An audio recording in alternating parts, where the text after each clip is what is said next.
Hey, nerds! I'm the Romance Scrooge, and joining me today are.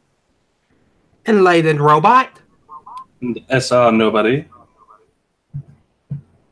We're going to be discussing the.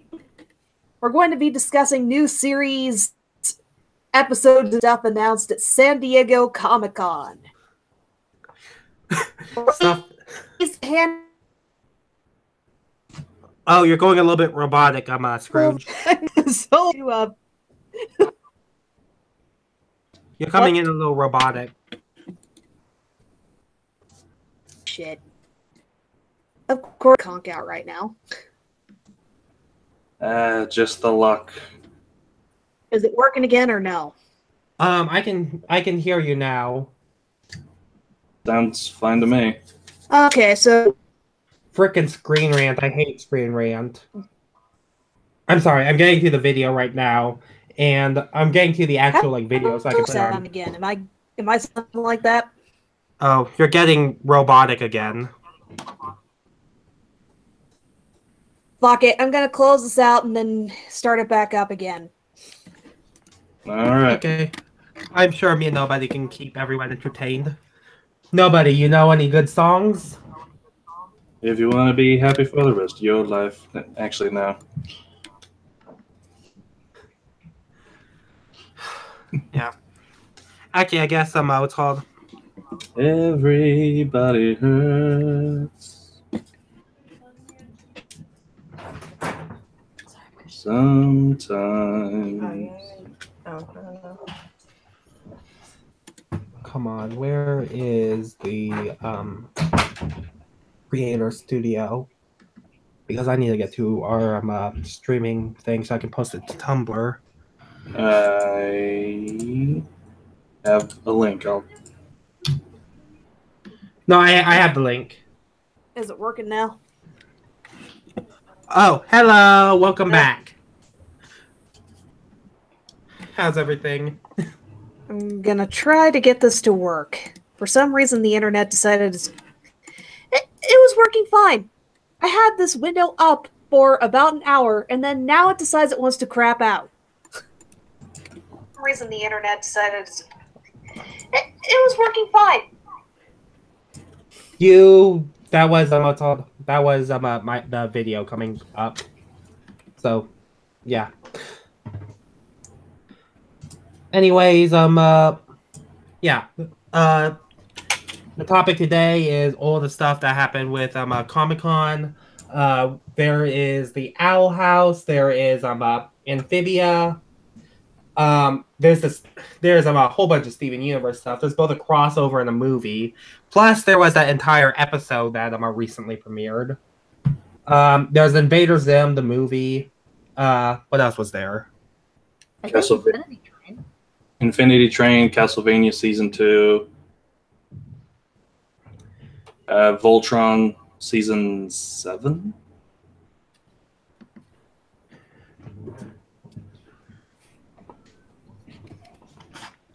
Voltron, half-hour special where Keith and Lance make out with each other.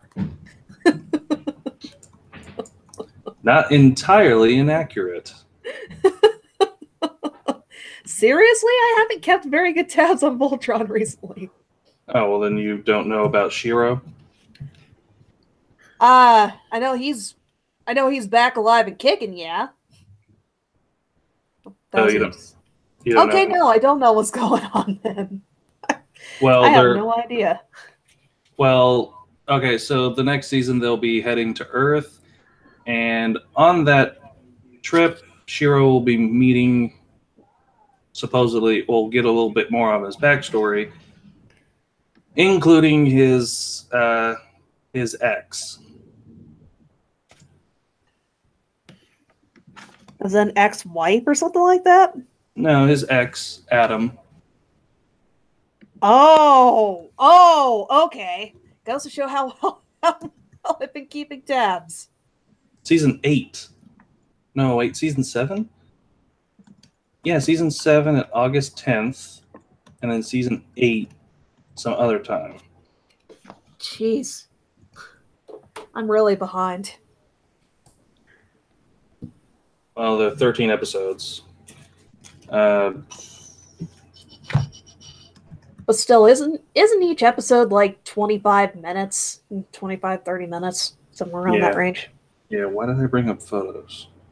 I really can't say much, though, because recently, if I've been binge watching a series over the course of months, the episodes tend to be an hour or 40 minutes to an hour long, live action sci-fi stuff. If I can binge through that, I can binge through Voltron.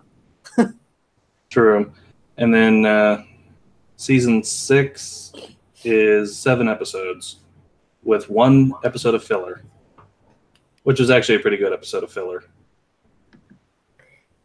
When did 6 episodes become a season of something? Netflix. Call me old-fashioned, but I'd say you can get away with calling 12, 13 episodes a season. But 6? Come on! Come on! It's one of those things where it's like, really, they should just like postpone it until they can get a full season. But at the same time, they also have to take into consideration how much money they have available.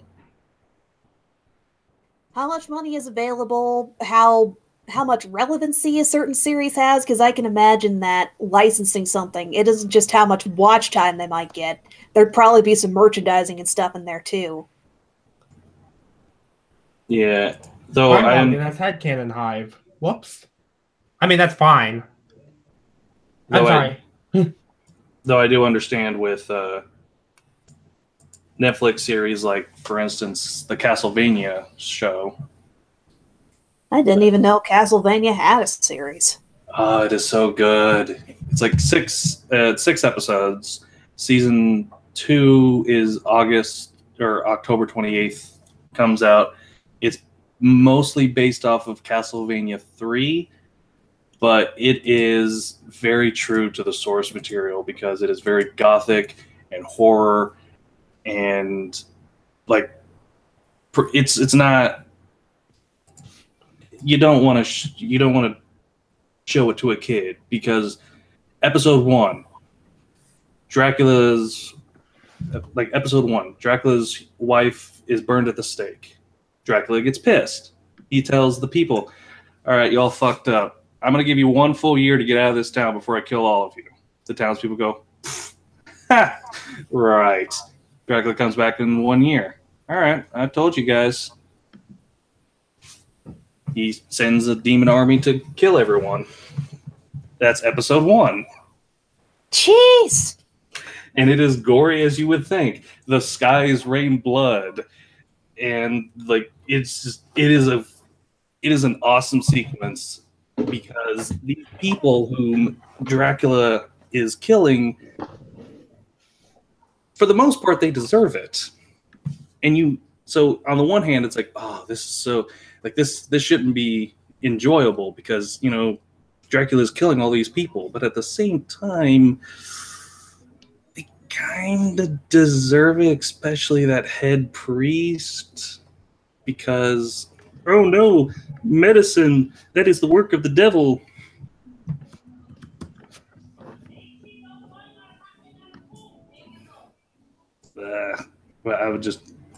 But instead of following Simon Belmont, it follows Trevor Belmont, which is the protagonist from Castlevania 3. And then I think they're also getting into Symphony of the Night.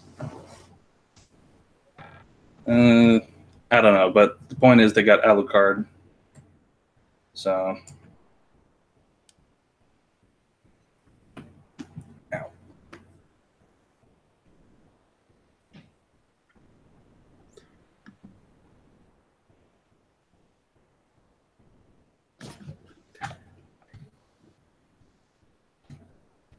Might be able to pitch that.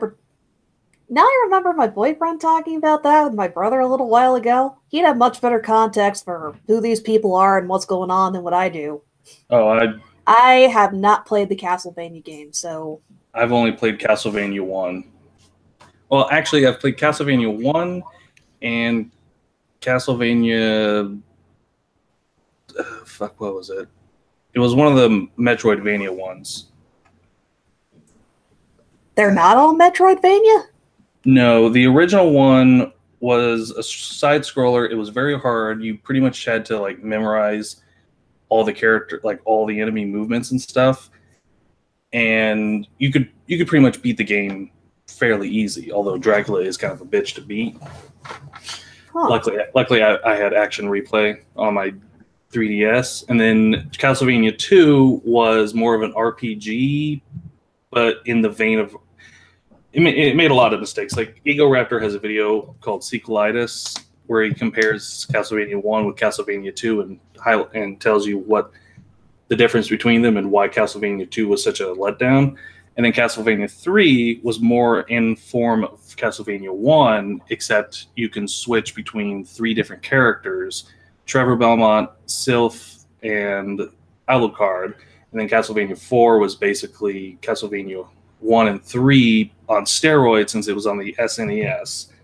And after that, then we had Symphony of the Night, and that started the Metroidvania style.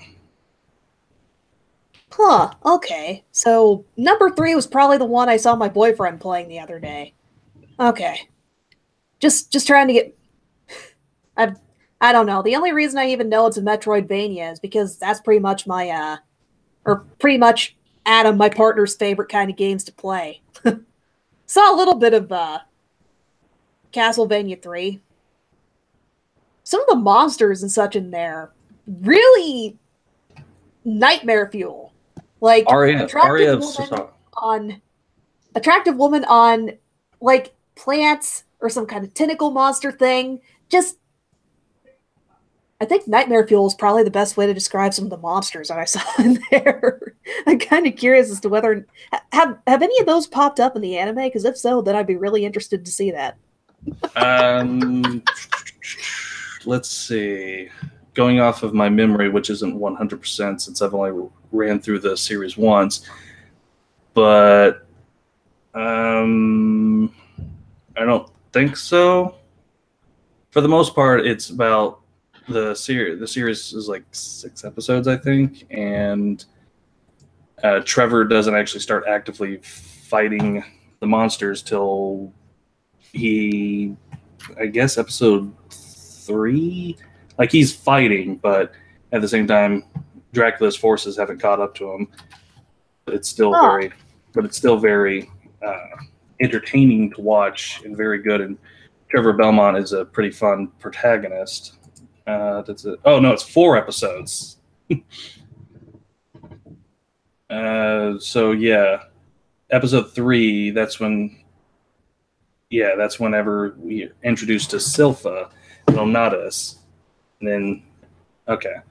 So, yeah, episode 2 and 3, and then blah, blah, blah, blah. Anyways, but the trailer for season 2 shows a lot more of the demons and a number of Dracula's generals, which are other vampires from different cultures. Oh. I'll have to check this out. I would highly recommend the Netflix Castlevania series. It's very good. It's gory, but it's good. The action, the animation, the action, it's well done. The dialogue it's all right, and it's just great. And I can't wait to see season 2. Season 2 is supposed to have 8 episodes, so it's double season 1.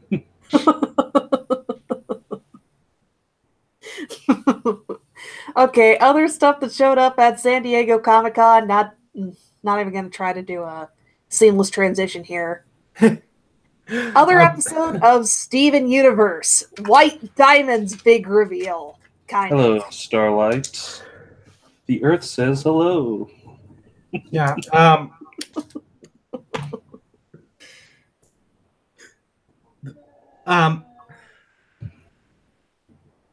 Well, I mean, like, I guess the first thing I have to say is that White Diamond and White Pearl scare me, like, quite a bit, actually. Yeah. Well, actually, the other big thought I had about it was legs. It's weird because after watching that, I don't think cohesively. I just think about that in terms of legs, and they scare me. I love the design for Pink Diamonds. Pink Diamonds intergalactic ship. You have a couple of arms, and then you've got the pink legs, and just I loved how awkward it was for Steven to try taking off in them too. Just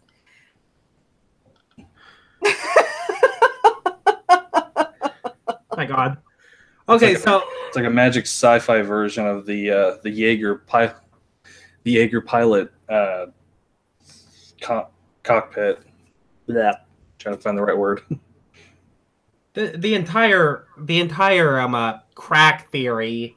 This was a crack theory before, but it was a crack theory that Pink Diamond's actually a very Steven-esque little shit, and she drives around space in a pair of big, long, pink, feminine legs.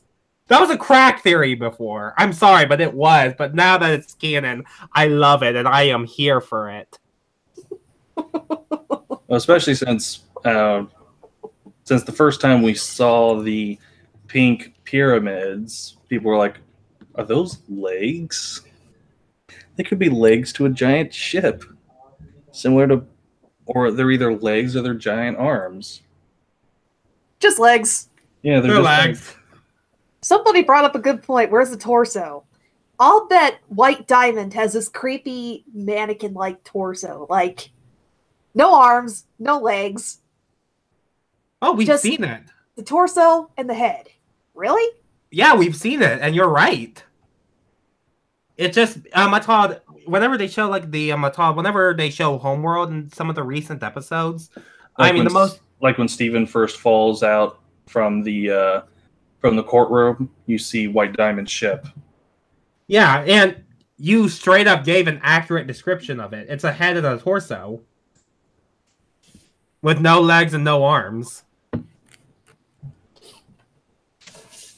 Now I'm just imagining that that hellacious thing flying through space.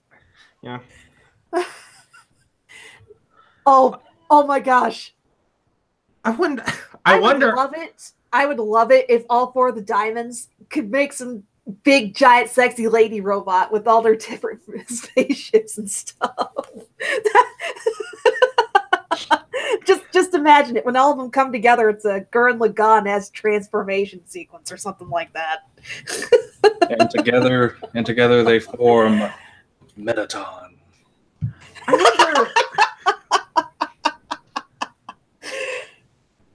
I wonder Metaton on a galactic level. Sorry. I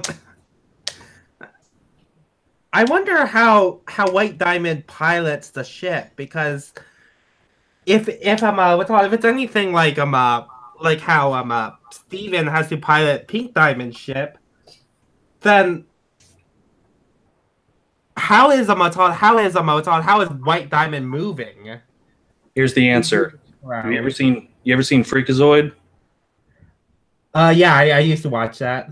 You know how he flies? I cannot remember. Well, he doesn't fly. Instead, he just runs around going,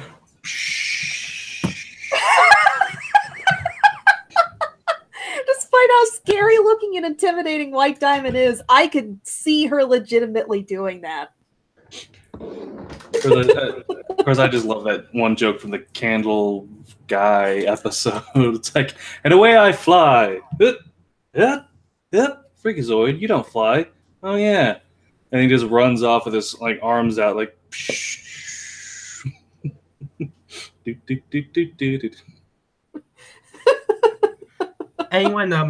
Anyone see the Taylor Swift hoax that was leading up to the episode that was being spread?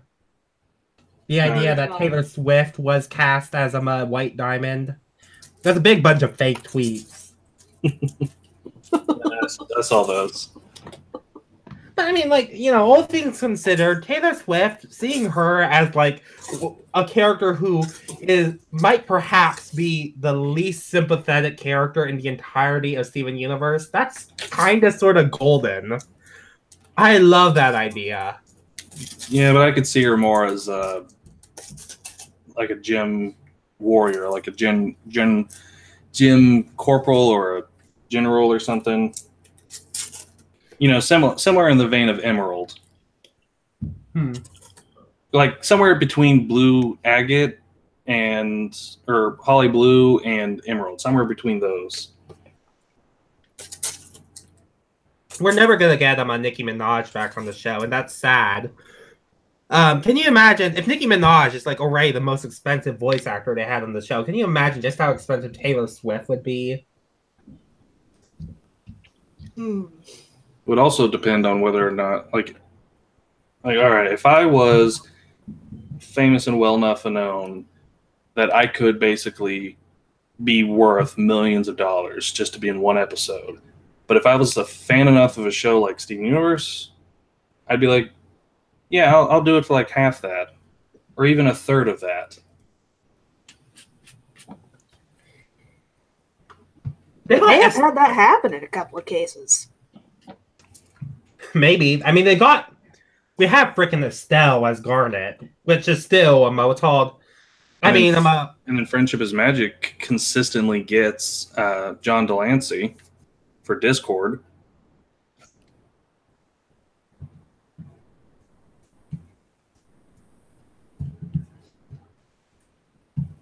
John Delancey is the only reason to even tune into that show, but I digress. Well, he recently had an episode.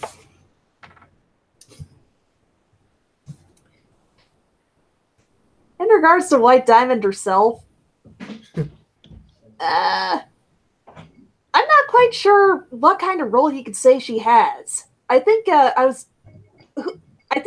Robot, you're the one that said she had kind of an Eartha Kitt kind of presence and way of speaking. Very much so. I'm actually pretty sure if Eartha Kitt was still alive, she'd probably be the first person they'd cast. Eartha Kitt kind of sort of fills in Eartha Kitt is exactly the type of person they would cast anyways, just looking at Steven Universe's history of casting characters. But in this particular case, as soon as I heard White Diamond speak, my immediate thought was an Eartha Kitt song called "I Wanna Be Evil" that has Eartha Kitt at the very beginning. Eartha Kitt is like there's like this spoken word segment that kind of sounds almost like Eartha Kitt is acting like a schoolgirl. That combined with her very Yzma-esque pose just kind of screamed Eartha Kitt to me. And yeah, I've seen a few edits of White Diamond as Yzma from The Emperor's New Groove, which that'd be a given because everybody was speculating what White Diamond actually looked like under the silhouette.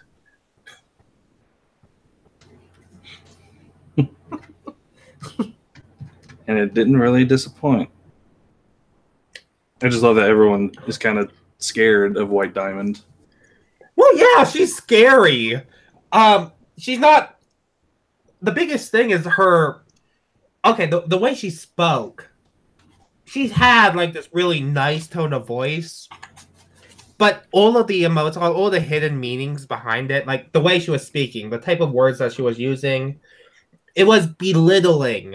It was belittling Steven. And it was very deliberately belittling. This is a like the best comparison I can say is probably just watch the movie Mother Dearest, and that's pretty much White.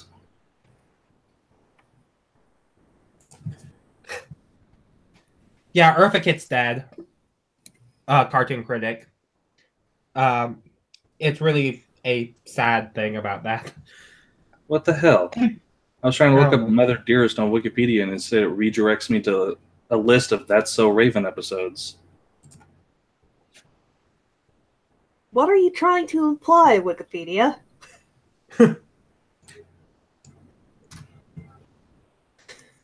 Mommy Dearest. Okay, that's what the movie's called.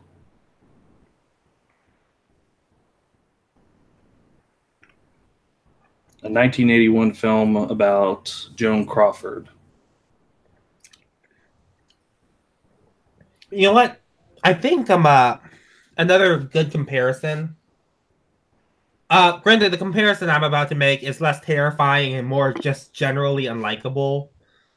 I always immediately go to the pink lady from Harry Potter. What's her name?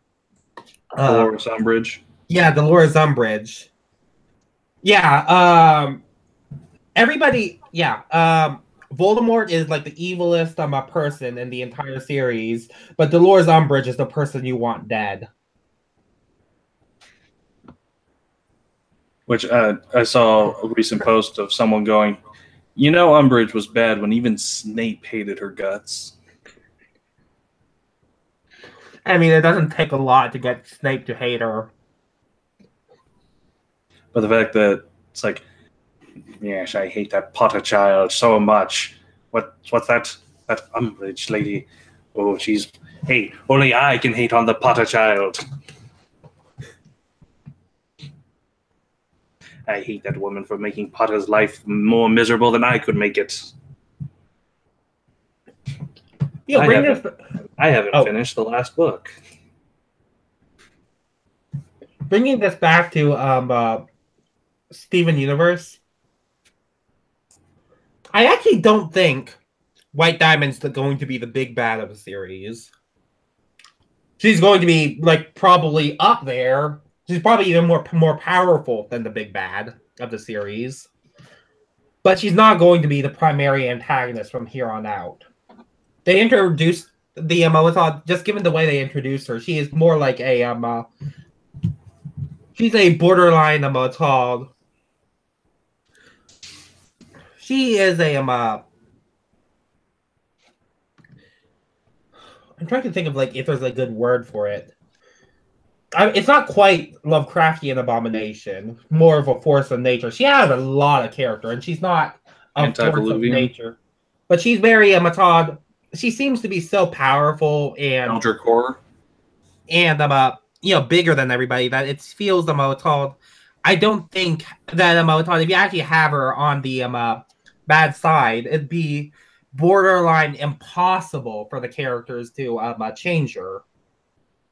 Combine that with the other Steven Universe announcement, and I'm pretty sure the villain is actually going to be whatever new gem is up there. What do you guys think? New gem is up there. I think I'm missing something here.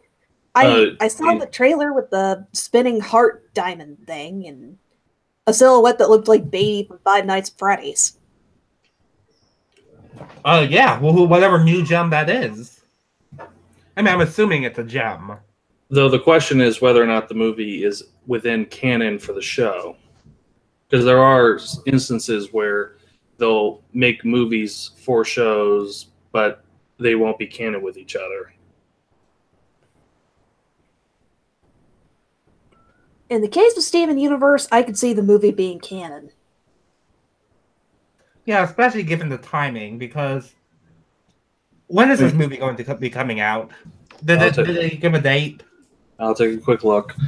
But I'm not entirely... I'm going to hold off my reservation, considering the fact that we also were told that the Uncle Grandpa episode was supposed to be canon, but then they were said, no, it's not canon. Let's see. Film. As underdeveloped as of July 2018, is to me made available on Cartoon Network at an unspecified date. I'm going to call it now. This is going to be the series finale. I can't be I can't be positive about that. But given the timing, given everything that's happened in the show, the fact that it seems that we have basically what amounts to a single arc of story left, I'm going to go ahead and say that this is very likely going to be the series finale. Well, the Adventure Time. Wait and see. Well, Adventure Time was supposed to be getting the movie to be its finale, but that got canceled in favor of the Teen Titans Go movie. You're kidding. Yep. And so season 11 of Adventure. So Adventure Time will be ending its TV series soon, but the next and last season will be done through the comics. So, Teen Titans Go and Steven Universe are getting a movie. Granted, one went to theaters, one is a TV movie. Why couldn't Adventure Time get a TV movie? Teen Titans Go. That doesn't sound right because Cartoon Network isn't Considering it's the same company that ran a marathon of Teen Titans Go before the regular show finale and a all-weekend Teen Titans Go marathon during the OKKO premiere. I guess what I'm asking is if I don't see how this is correlative, because Steven Universe got greenlit for a TV movie. Why couldn't Adventure Time get a send-off TV movie? Regular show also got a send-off TV movie. Yeah, Teen Titans Go is their big breadwinner, and it gets marathons and stuff and all that crap and all the scheduling and stuff, but it doesn't make any sense that'd be why the idea for a movie got canned. My guess is that SU got a movie because it's a little bit more successful, or it's successful with that fringe audience, and they felt like it'd be a strategic move, whereas Adventure Time, I guess it started falling out of favor or something, and when they were thinking about what's going to get axed for big projects, that may be it. Yeah, honestly, same here. I'd say that if anything has to do with like with the possibility of like canceling a Adventure Time movie, it wouldn't be Teen Titans Go, it'd be Steven Universe. And my other reason for that is that Teen Titans Go, as much as Cartoon Network likes to pretend it's one of their properties, it isn't. I mean, it's the parent company's property. Warner Brothers owns Cartoon Network, and Warner Brothers also owns Teen Titans Go. But in terms of like, go ahead. I want to take a few steps back here for a second. I'm not saying the Steven Universe is responsible for Adventure Time not getting a movie. What I'm saying is, Adventure Time probably fell out of favor or wasn't getting the numbers Cartoon Network wanted, and that's why it didn't get a movie. Something along those lines. It doesn't make sense to me to pin the blame directly on another one of their not directly. franchises. Not directly. Did I imply directly? If I implied directly, that's my bad. I mean, I would say that it could possibly be in a sense of them wanting to divert funds from the Adventure Time movie over to the Teen Titans Go movie to make the production on that better. And so then they were like, well, why don't we just cancel the whole thing and you guys can just finish it in a comic. I mean, if it was like that, it'd be that'd be a pretty high.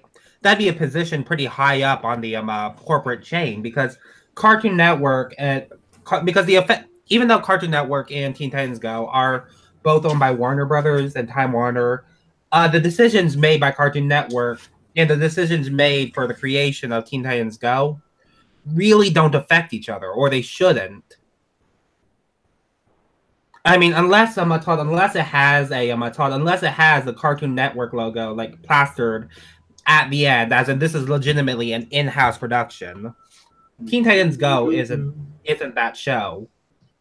Teen Titans Go is it's like I guess a good correlation for this is it's like a Disney movie being canceled in favor of a Pixar movie. You know what I mean? So if a change like that were to happen, it'd be pretty high up in the chain. Since Teen Titans Go got brought up, there's something that I've been itching to discuss since I saw something rolling around on Twitter as an after-credits scene, supposedly. So, there's an after-credits scene? Supposedly, the Teen Titans Go movie, after the credits, there's a scene with the cast from the 2003-2004 Titans saying, "We found a way back," or something like that. I'm going to go ahead and spend the next 3 minutes digging through Twitter to try and find this, because somebody posted a clip. I've seen it. Right. Yeah, I've seen that as well. Um. Oh. What's that GIF you always send me? Nobody. I guess we'll have to see or whatever. yeah. I guess we'll just have to wait and see. Because I mean, part of me is a little bit skeptical, but like only a little bit. For the most part, I'm inclined to believe this. And the reason why I'm inclined to believe that this the entire reason why I believe this is to be is because, well, recently we did have a legitimate hoax that might have actually become big enough for the people at Warner Brothers and Cartoon Network to actually hear us out. Like, you remember the hoax, right? They said that Teen Titans was going to return to Adult Swim. Wasn't this an April Fool's prank? Yeah, it was an April Fool's prank. It was a hoax, and it was an April Fool's Day prank. And okay, so first things first, let me get this out of the way with that prank. I was skeptical of the prank in the first place, and also I know the design for Starfire that they had floating around is more accurate to the the comics. I don't want the TV version of Starfire wearing an outfit like that. That feels too weird for me, honestly, genuinely. It was floating around, and it's not everything in the comics translates well to animation. And I'm sure a different incarnation of Starfire could pull off that outfit, but not the one we see in the TV series. Definitely not her. I'm sorry, I digress, and I've been holding that in for a while because that always bugged me. All we really had to go off of is that brief clip and supposedly a tweet from Tara Strong saying, "Hey, fans of the original Titans, if the Teen Titans Go movie does well enough, they'll consider bringing this back." To be honest, I could see this as a legit thing because there have been people campaigning for this for years, and I don't know. I could honestly see Cartoon Network going ahead and greenlighting the return of Teen Titans Season 5. I could see that being a thing. Yeah, and as much as I'd like a adult version of the show, I don't want the TV version of Teen Titans to be on Adult Swim, just because I know how the show works, and there's definitely a big difference between Teen Titans as we've seen and Samurai Jack. Samurai Jack translates well to an adult cartoon. Teen Titans, I don't think does the same thing. That's even giving the hoax any credibility. Yeah. Even the clip itself, it had the designs from the 2003-2004 series. If Cartoon Network were going to bring it back, they'd bring back that variant because it appealed to the audience that likes Go as well as appeal to the fringe and peripheral audiences. They'd bring it back in the incarnation it was originally because it hits that core between slightly more serious and campy and lighthearted. It hits that switch between the two, if I remember correctly. Yeah, that's true. I think, yeah, that's true. I mean, I'm inclined to believe Warner Brothers and Cartoon Network that they do have plans that could be canceled, but plans nonetheless of them potentially bringing the show back. Either way, I think it's going to be a while before they do that. Yeah, to be brutally honest, even if it does come back, I don't plan on watching. I tried to watch the original Titans again a while back, and oh man, it was painful. It was painful.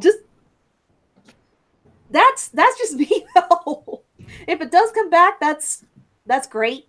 I just be a bit skeptic because of how long it's been since the last season came out, whether or not the writing would hold up. We'll also have to keep an eye on that for Young Justice Season 3. Really skeptic about that one too. Okay, that was my personal opinion about 0304 Titans. I only tried to watch through the first season. If I gave it another chance and tried to watch into the later seasons, it'd probably pick up. It's just episodes. It picks up in the later seasons. Yeah. I don't know. Like, I did watch a few episodes recently. I can get through it. It's not it's not painful for me, but it's not nearly as good as people do remember it. And I think the big reason why is like, people remember it for Slade, they remember it for Red X, they remember it for the Terra arcs, they remember it for Trigon. What they don't remember it for is the plot holes. Like, there was in one of the Terra episodes, and this still bugs me because this was the most obvious thing. In one of the Terra episodes, Terra straight up pushes Robin down a hole and then closes it. It is heavily implied by the framing and the next shot that they straight up killed Robin, and there is no other way to interpret that.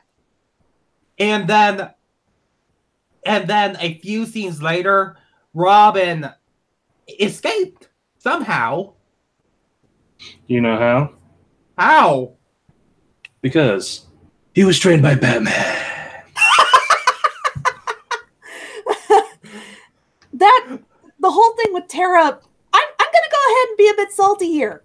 The thing with Terra was poorly written, poorly executed. I don't get why she betrayed the Titans for Slade. You have a little bit of build up there, but not enough to effectively sell it. It's a lot better than than what we got. Than if they were to try and stay faithfully to the Judas Contract comic arc from the, I want to say, 70s, because that arc was kind of creepy. I saw the direct-to-DVD adaptation. I think they were probably touching on some of the ippier plot threads and stuff in there, but... Well, in the original comic, Terra and Slade had a relationship. Ugh. Yeah, you don't need to go that far, but just... I'm not sold that Terra would betray the Titans and go as far down the rabbit hole as what she did in the series. Especially since, like, between the first time we see her, and then there's a whole bunch of gaps of episodes where she's not in the series, and then she comes back, and then, like, one episode after that, then that starts her betraying everyone. It's kind of like, guys, you kind of could have, had her either pop up a whole bunch more times, or you could have had her bring, like, earn the audience's trust throughout maybe half a season, and then have her betray her, and then make the audience go back and be like, oh, that's what that meant. Okay, the seeds were planted even then. Yeah. Personally, it would have been a much better sell if Terra had been working with Slade from the start. And you could go with she was working with him because he was able to train her or something like that. Just he'd been training her from the start, that he was an adoptive father figure. You could go with that kind of plot thread. You don't have to dig into what the comic did. You can do a complete overhaul. Hell, the series as a whole doesn't really stick to the comics it was based on. But if Slade were an adoptive father figure, and he'd been training her since she was young or something like that, if you went with that, that'd make a lot more sense to me.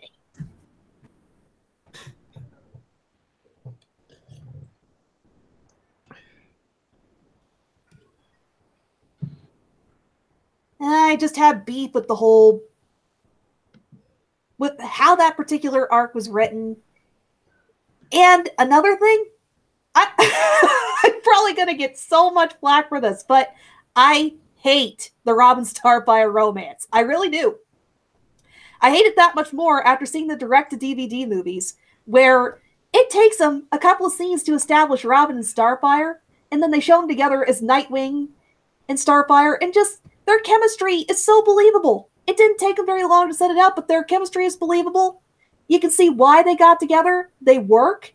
But in the 2003 Titans, I don't get it. I don't see the chemistry. Like, Robin's a bit too serious and straight-laced for her, and just, if anything, if this series were going to come back, if there's anything I'd give a major kudos for, can you give Starfire an arc already? Starfire needs an arc, definitely. That bring me back to watching the original show. I would watch for that, because I've been iffy about this particular incarnation of Starfire for years. I want to like her. I love her in the direct-to-DVD movies. I want to like this incarnation of her too.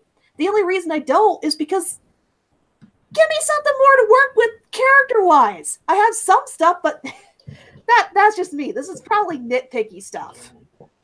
Yeah, it's one of those instances where the writers pretty much fell in the whole will they, won't they, then they finally get together and they're happy forever kind of trope when it comes to the writing, which they did twice, once with Robin and Starfire, and then another time with Beast Boy and Raven. But it's one of those instances where I think they did a lot better in Young Justice. Slightly. Yeah. I'm getting flashbacks to like when I was big on shipping in Teen Titans, because I remember I did used to do that. But honestly, in retrospect, I think I just shipped the canon ships. I haven't seen too much of the recent. I haven't seen too much of Teen Titans recently to know to really comment on the Starfire and Robin shipping thing. But I do recall having questions about the entire legitimacy of the Raven Beast Boy shipping, because I saw hints of it and I saw a reason for people to ship them, but I didn't see much in canon to actually support it. I'll be brutally honest with you.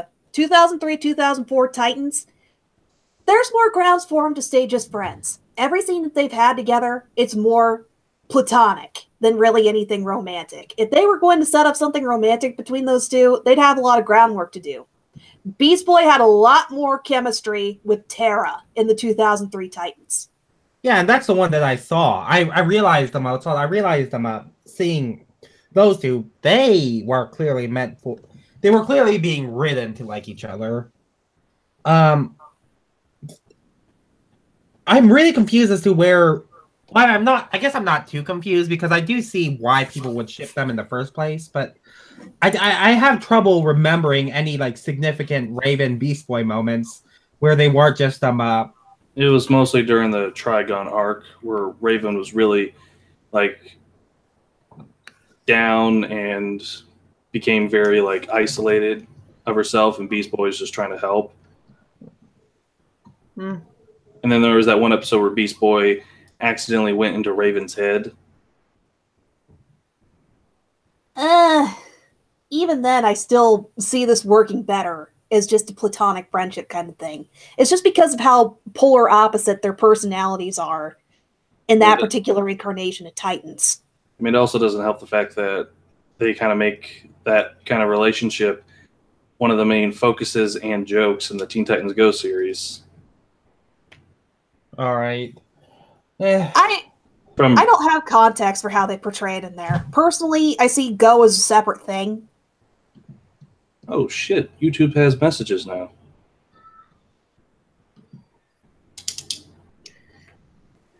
Yeah, YouTube has messages, and even though I've seen the exact same message from my dad, like every time I go to YouTube, and I've clicked on that message, and I've been notified clearly, YouTube still insists I have a new message I have not looked at.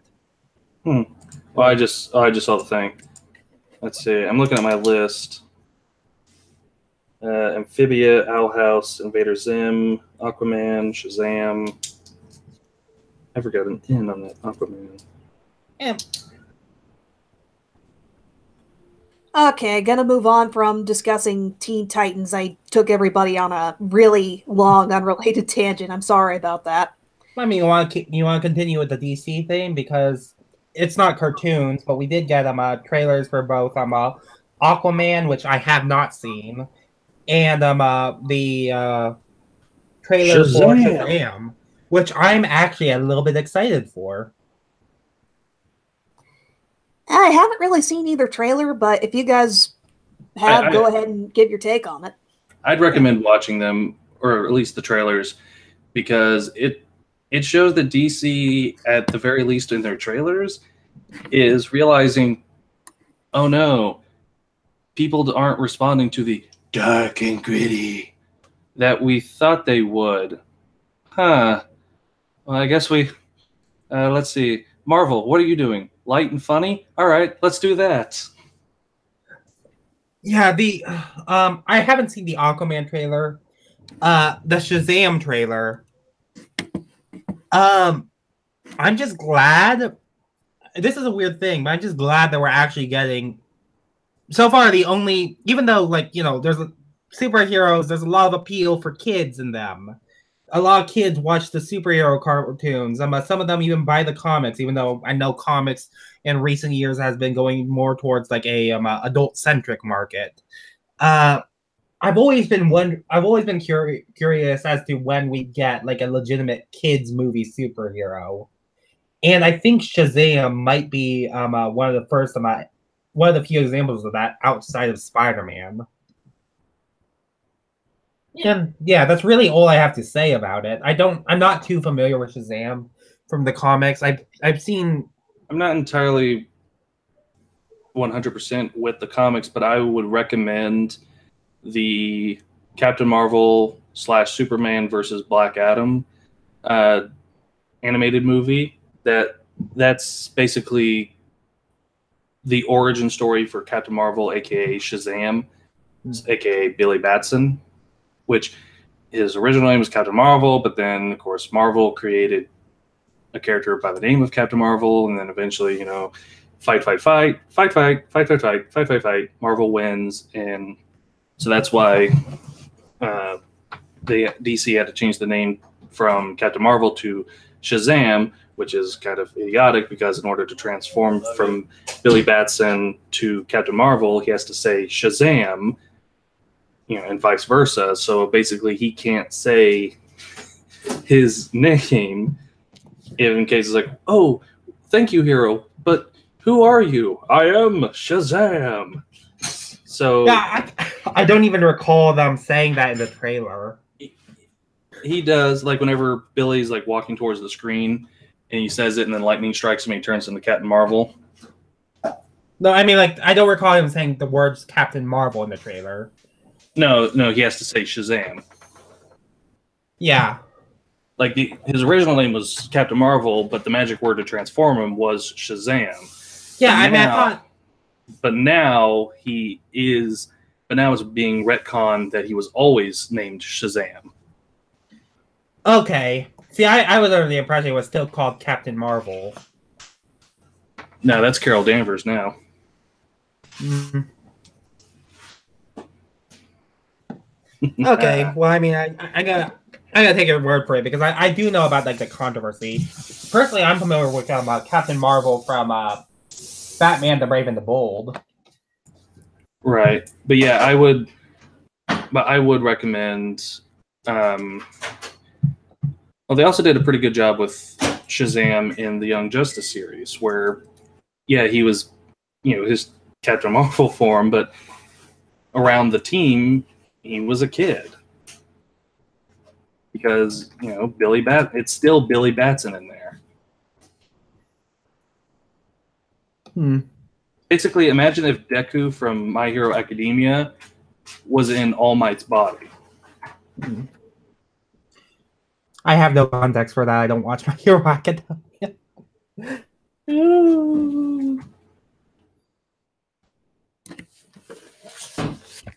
You must watch it now. You must watch it now. Okay, the movie's called Superman / Shazam: The Return of Black Adam. It's from 2010. I would highly recommend it. It's a good movie. It's on par with the animated Wonder Woman movie. I'll see if I can check it out then. Adam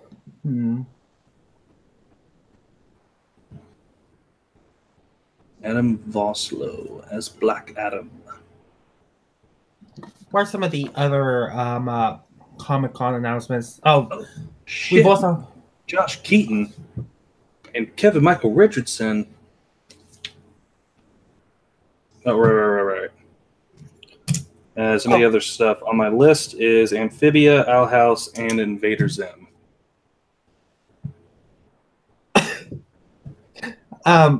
Okay, this is a very, very, very stupid thing about like the Owl House.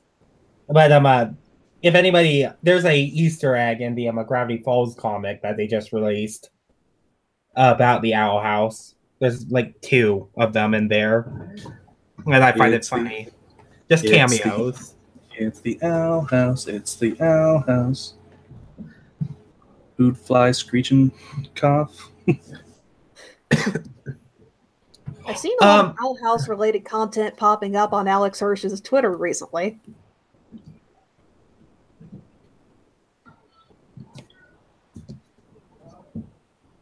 I mean, I'd imagine. I mean, considering Alex Hirsch and Dana Terrace are literally a couple.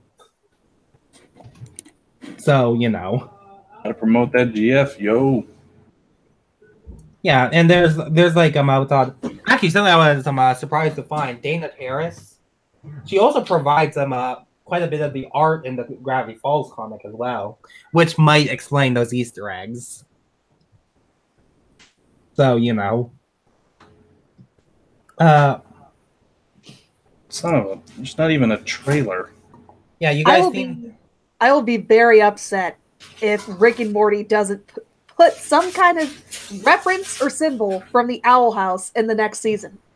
Because you have references to Gravity Falls, why not put Owl House in there too? Because, you know, there's probably going to be references or something to allude, hey, this might be in a dimension adjacent to Gravity Falls, if not the exact same dimension.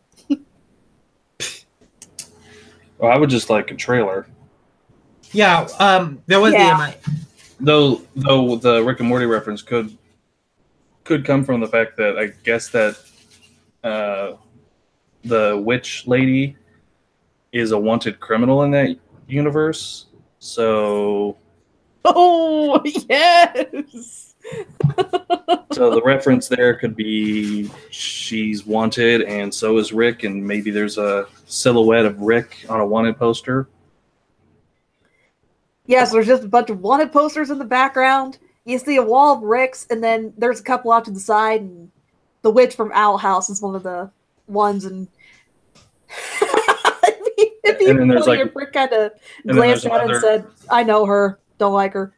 And there's another wanted poster with a silhouette of Ford, like when he comes out of the portal, like the goggles and stuff.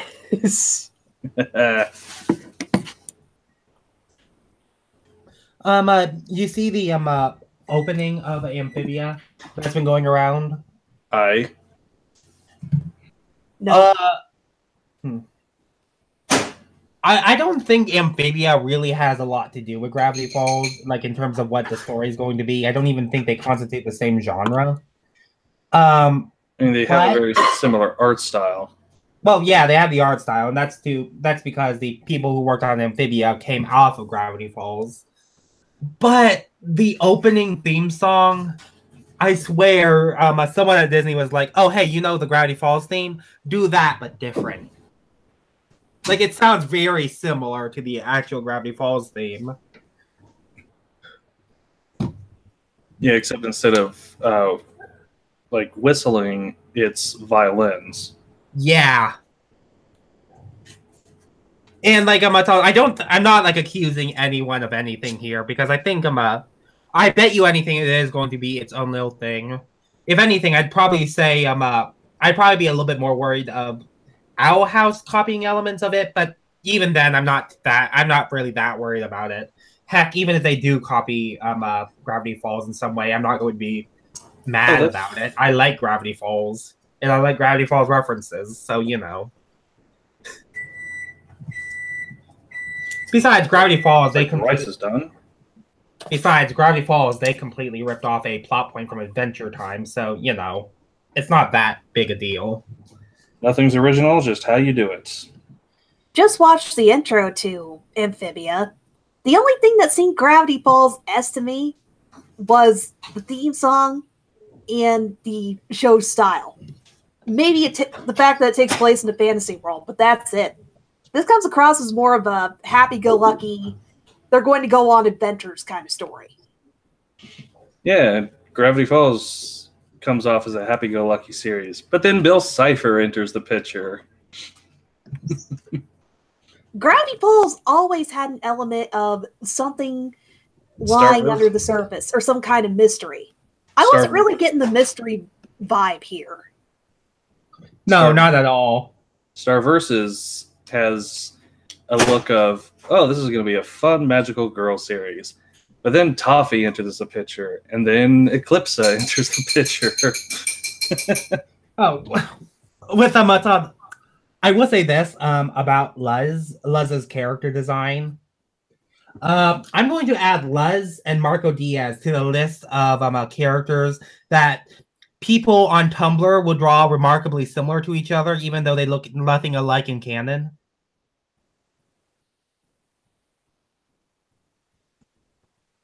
Guys, have you guys seen the Luz fan art going around? You mean like that one wrong link? Yeah. Yeah, I can see someone mislabeling Luz as like the actual Princess Turdina. Yeah. Just to be clear, what nobody was hinting at. I was going through Tumblr collecting images of Luz that looked remarkably like Marco Diaz, and I was sending nobody all these links, and without looking, I realized one of them was a Rule 34 piece. I don't know. You could, if you are to label that, what's called Marco Diaz Rule 34, I still would have thought it was Marco Diaz. So I don't know. And to be honest, it was very tame, very, very tame. So it's like at first I was just like, "How is this bad?" And then I was like, "Oh." I actually had to look. Yeah, it was like it's subtle. It's very subtle, but then now let's divert course from that topic.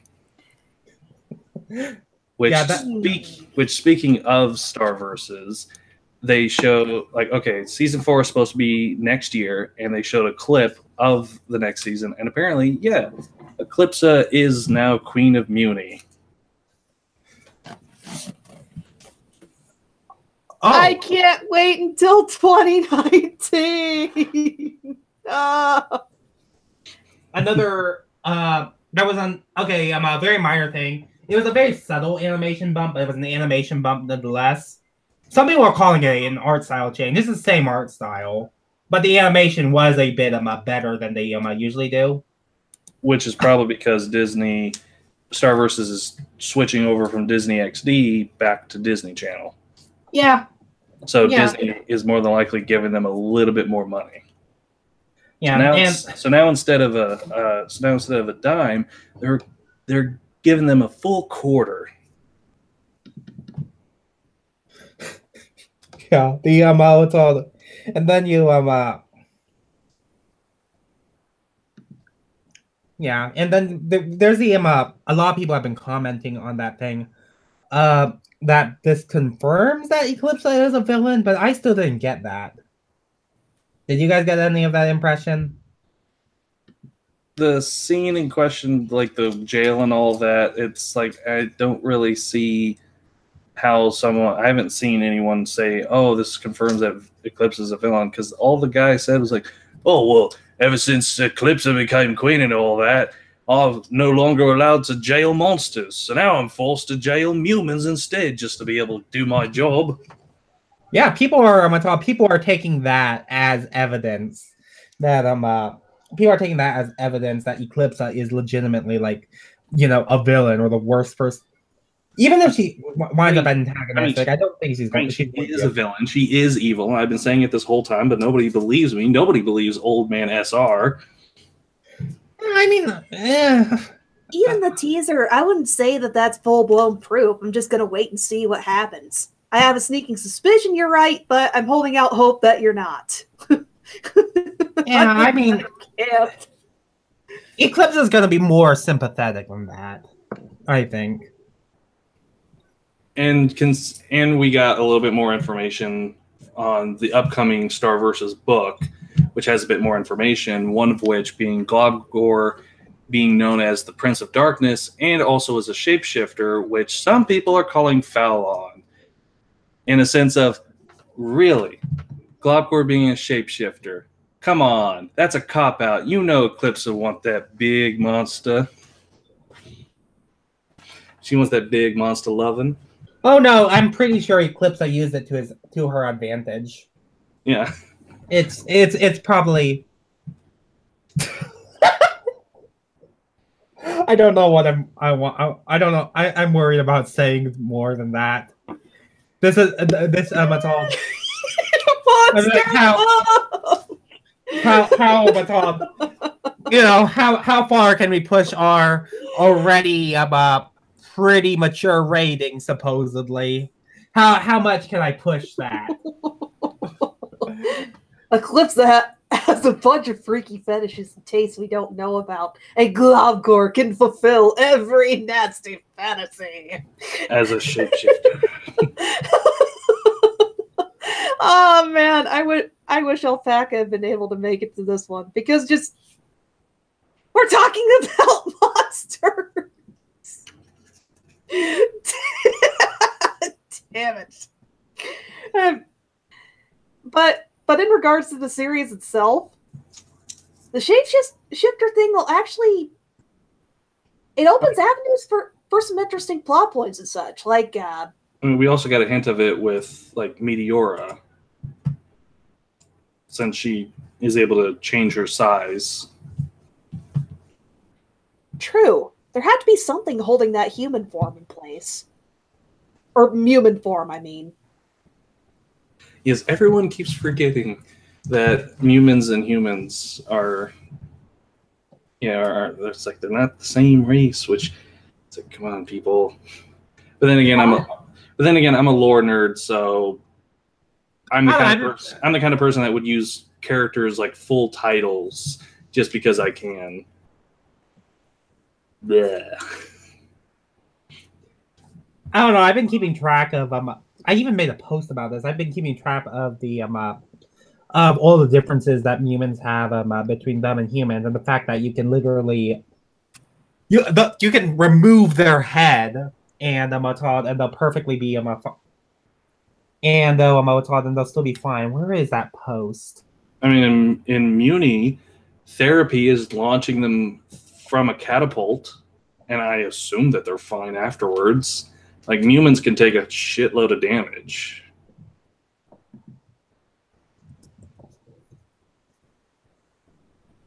Personally, I'd like to know more about Uberty and the wings Star has.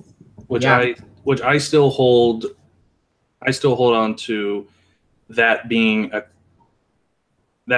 royal family wand contact only kind of theory. Because otherwise a lot more the world would be a lot more chaotic, especially during like certain points of a human's life period.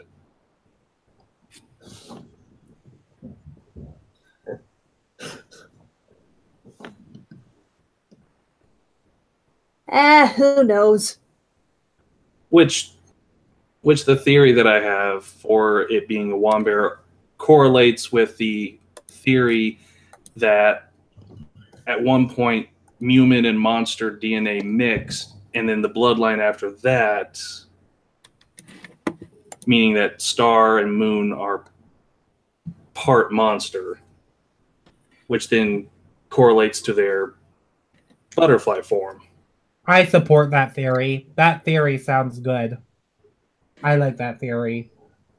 And also, like, I don't know. They've already covered this in the show with that one episode with the weird safari lady who does all the monster things, and Star is asking all the questions about what constitutes a monster. Like, does Tom constitute a monster? Yeah, but he doesn't count because he's rich. He's rich, right? We're all in agreement. He doesn't count because he's rich. By all accounts, I think Star Versus is just as guilty as The Shape of Water for starting this entire monster fucker fandom. So Oh, it's been there for a while. It's just been slightly dormant. It's been lying. It's been lying dormant before they had to be part of the furry fandom. But then we have Eclipse and her supersized hubby. The Shape of Water. And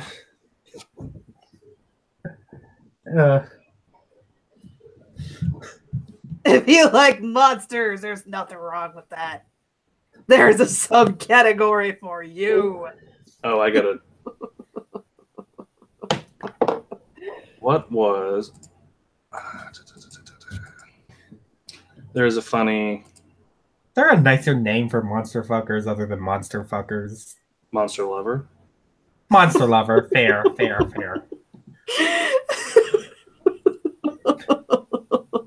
Like, I don't know. I've been I've seen a lot of these things, and people are self-referring to themselves as monster fuckers now, and I've only seen them ever use the term monster fucker. So,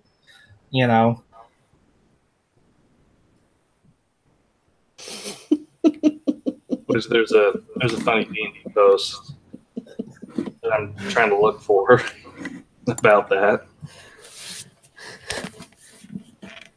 But if it's revealed that Star Butterfly and literally every other human do have monster DNA, I think that kind of goes along with the same types of themes that Star Versus has been pushing anyways.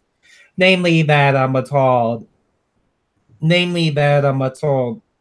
there's a difference between being a monster and being a monster. I guess one way to put it. Just because you are a bad guy doesn't mean you are a bad guy. Exactly. Wreck-It Ralph, saving the day yet again.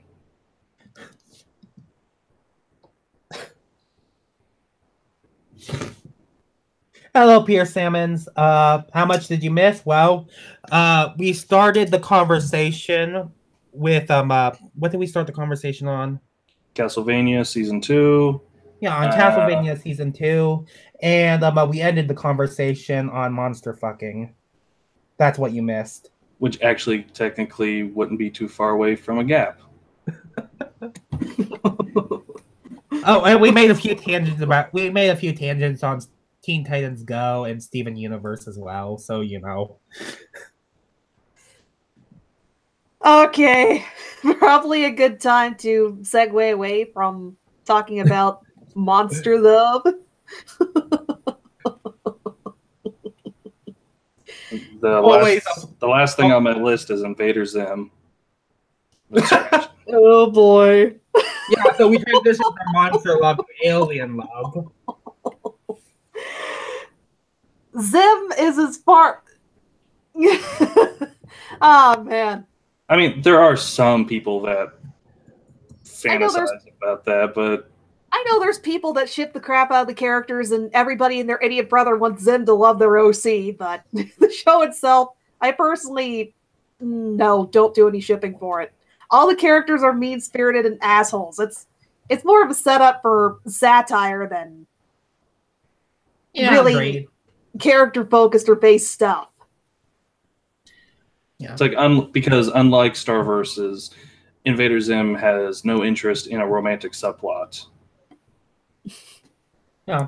The weird thing about Invader Zim is apparently all the characters underwent some slight redesign.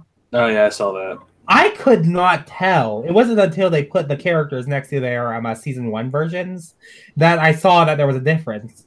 how do you redesign a character to look even more like themselves? I don't know. That's weird. Slight tweak here and there. Yeah. I'm watching the trailer right now on silent, of course. I think this was always there, but because my brain, when I used to watch Invader Zim, I had no idea what the Steven Universe was. But now that my brain knows what a Steven Universe is, my brain can't help but fixate on the fact that this uses a remarkably similar but not the same color palette as Steven Universe. Like a lot of them, a lot of pinks and a lot of greens in there. The greens are given a little bit more focus than the pinks, but the pink is very prominent throughout this one. And I'm just thinking of like Pink Diamond is just going to appear at any point. In regards to Zim's color palette, I disagree about Steven Universe and Invader Zim. They might use the same colors in general, but the palettes are way different. Like Steven Universe goes for more Universe is like pastel. It goes for more pastel and dreamy feel, where Zim is a bit more saturated and muted.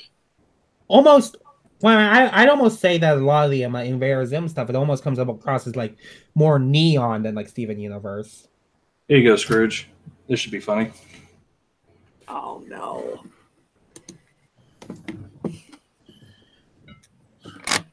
Also, another thing I look forward to is the rise again of Peridot and Invader Zim fan art.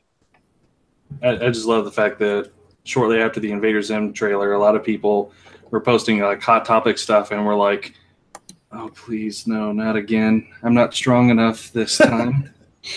We're bringing it back. We're bringing back mid-2000s goth fashion, and Invader Zim is going to be responsible for all of it. The RAR LOL XD random humor. Oh no. There is one thing to look forward to with that though. Snarky Pan Pizza commentary on this. Just yes. That is the one light in the darkness. Everybody's going to be embracing their inner pan pizza when this comes out.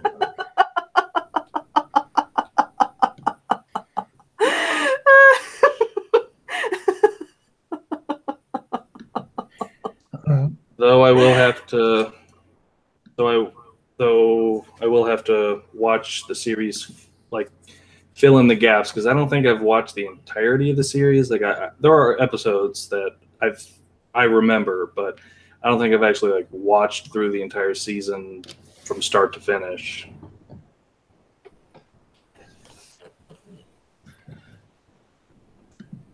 I remember being briefly obsessed with it near the end of high school. Yeah, I unambiguously ripped it off. I had a character named Lenny the Evil Space Bunny, who was pretty much directly a Captain Ursat's of Invader Zim. And here's the deal: recent events have turned to me looking towards the past for other ideas that I might be getting. And as much as I hate the idea of rebooting old characters, especially Lenny the Evil Space Bunny, he amazingly fits a lot of the things that I'm needing a character for. And I do not want to revive my LOL random days. I mean, there's a way to do it. Just retool it to mix with your current standard of comedy. Yeah. But, Lenny the Evil Space Bunny, just how does that sound to you? There is no getting away from the LOL randomness of it all. I have a rabbit warlock named Tim. And that's a Monty Python reference.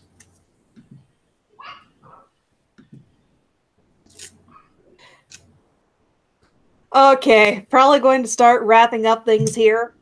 I dread the day that I see middle schoolers and high schoolers wearing what I refer to as jingly pants again. In other words, the overly expensive, cheap fabric cargo pants with the mini pockets on them. I dread that. I dread my future kid asking me for a pair of pants like that because of Invader Zim, and that's my ending comment. Oh, like Kingdom Hearts pants. Oh wow! Like the designs. Oh dear God, Scrooge. The designs changed since then. But okay, so like what Sam, the character who I actually commissioned you to do, she used to wear those pants. Okay. Good night, everybody. It was a lot of fun.